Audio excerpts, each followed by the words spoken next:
Getting an update on the Crestwood Cadet Wrestling Program. It's brought to you by Wilson Custom Tree Service in Cresco with head coach Keith Slifka. And coach, going into the season, you definitely had some spots to fill in your lineup. And so far, the results kind of have spoken for themselves in a positive way. Is that a fair synopsis to this point? Yeah, I've been pleasantly surprised. I know our kids are tough kids, and it's just kind of putting them in the right weight classes and see if we're ready to wrestle. The season kind of sneaks up on you after the preseason, and you really don't know how they'll respond. And I've been really pleasantly surprised at how we have responded in the first part of our season. Yes. What do you credit your success to this point? Well, we just got tough kids. They're grinders. Some farm kids, some city kids, and things like that. But when they get in the room, they work hard, and that kind of shows on the mat then too. And expectation, tradition, all falls into that too also. And part of it, I'd imagine, is the veterans in your lineup, the veterans on your team have to set that tone early on in practice to say, hey, this is the standard, then you guys better catch up to our standard. Is that a little bit of a message that's been sent here early on? Yeah, the expectations, I always, I'm kind of a veteran coach. I've been around a little while, and I kind of know that if I set my standards high, and they try to meet my standards, that always helps. If you set low standards, and that's where you're at with that. Coming off the season we had last year, had a pretty good season, but we graduated some. So we had to fill some shoes with that. With all that being said, our 3-time state champ hasn't been in the lineup yet. We're hoping he'll be returning here right after Christmas. So with all those different things, but also, we came out in preseason rankings. We weren't ranked, and that was kind of a motivator for our kids too, to see that hey, there's no respect there. We need to earn that. Probably the best thing that happened. I want to thank everybody for not ranking us early. That was great.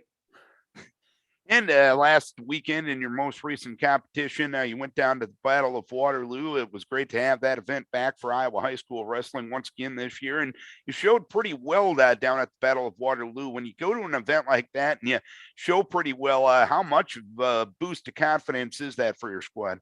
It was great. First of all, we were at Independence to start the season off. It was a real big individual tournament.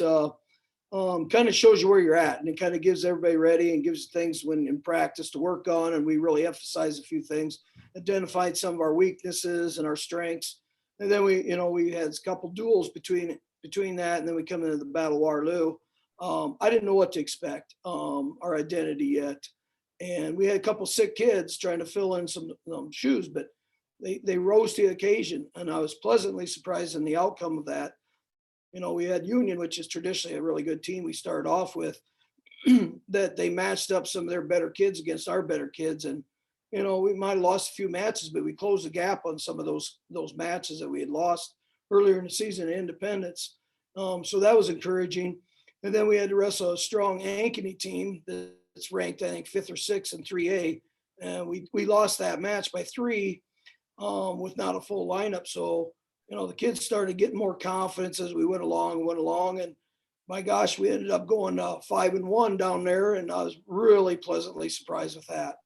And your girls had a very good showing down at Battle of Waterloo. Your girls team looks pretty tough thus far. What do you credit that to?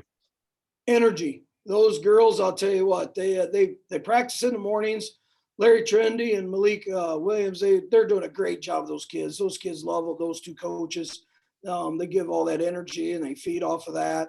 It's fun to watch them. They're excited.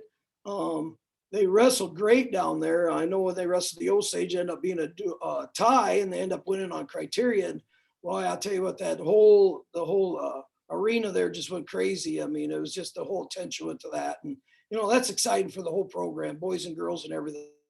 I'm excited watching that. And it's good to see that Crestwood Osage rivalry, which has been so great on the boys' side for so many years. It's starting there on the girls' side, and that just keeps the sport growing and keeps the people excited for the sport, doesn't it? Absolutely, and I'm I'm excited because I hear that we might get it sanctioned here, maybe in a year here, and make it so the girls have it's a sanctioned sport for them.